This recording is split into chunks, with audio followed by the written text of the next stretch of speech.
喺粵劇嘅歷史長河裏面，任白嘅仙鳳鳴劇團享譽梨園，時至今日仍然令人念念不忘。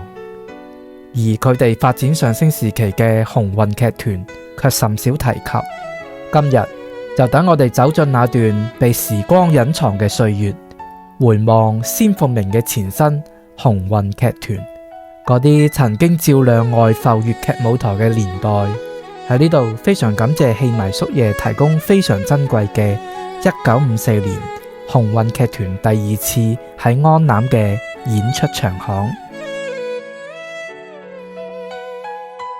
上世紀50、60年代，香港粵劇正處於轉型與高峰並存嘅時期。喺咁樣嘅時代背景下，鴻運劇團應運而生。根據仙姐嘅回憶，佢同任姐、堂哥、波叔、柏叔嘅合作始於鴻運劇團，而佢哋喺安南嘅演出也為之後仙鳳鳴嘅崛起奠定咗堅實嘅基礎。因為仙姐講，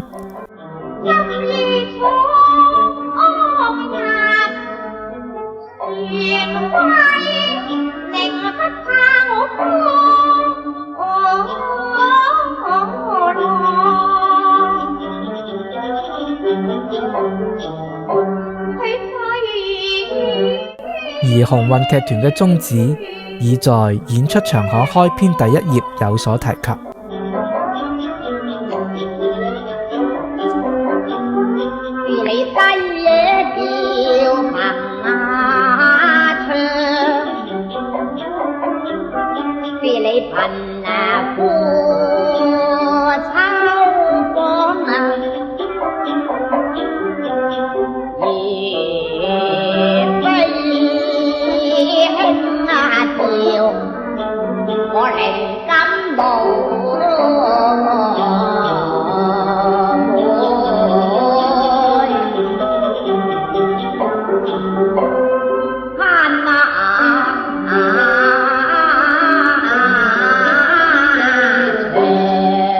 時至今日，仍有警醒嘅作用。要成立一個劇團，首先要靠明國嘅加持。任劍輝紅遍香江，合作名打無數。梁醒波、丑新王嘅詼諧獨樹一幟，靚次伯、武新王嘅古腔同埋功架一流。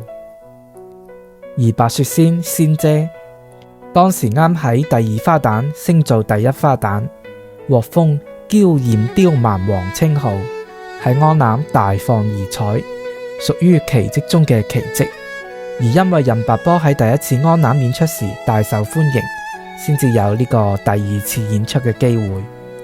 而當時鴻運劇團嘅編劇就係唐滌生先生啦，所編者為任白度身訂造嘅倫理奇情戲為主，同之後喺仙鳳鳴時期嘅詩意化劇本風采大有不同。但鴻運劇團呢一時期嘅創作劇本不應被抹去。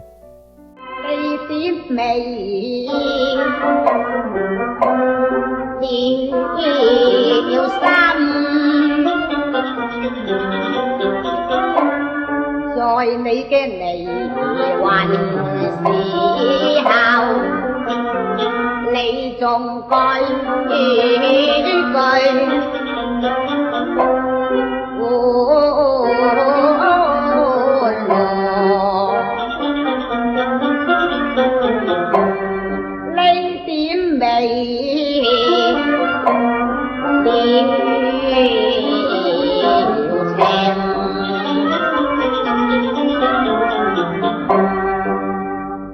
美了成痴，到底不是離魂並錯，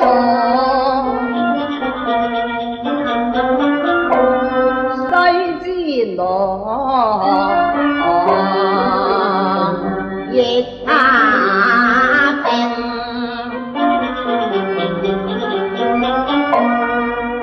此非若能辨別，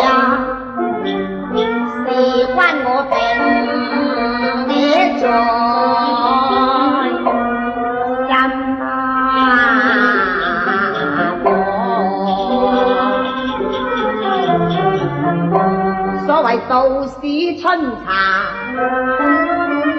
詩華是寶。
戲棚內外，人聲依舊，幕後卻是無數嘅堅持。呢段歲月，網絡沒有過多嘅記載，僅靠一份長刊流傳喺歷史裏面，但確係白雪仙嘅奮鬥史，亦係任劍輝白雪仙獨有演繹法嘅成長史。今日，當我哋回望鴻運劇團當年風采，那不只是懷舊，而係一種文化嘅回望。那些被隱藏嘅歲月，我哋仍然願意去記在心裏。冰少喺度感謝各位戲迷嘅陪伴，歡迎點讚、訂閱、分享，等呢啲不應該被遺忘嘅歲月繼續被看見。多謝。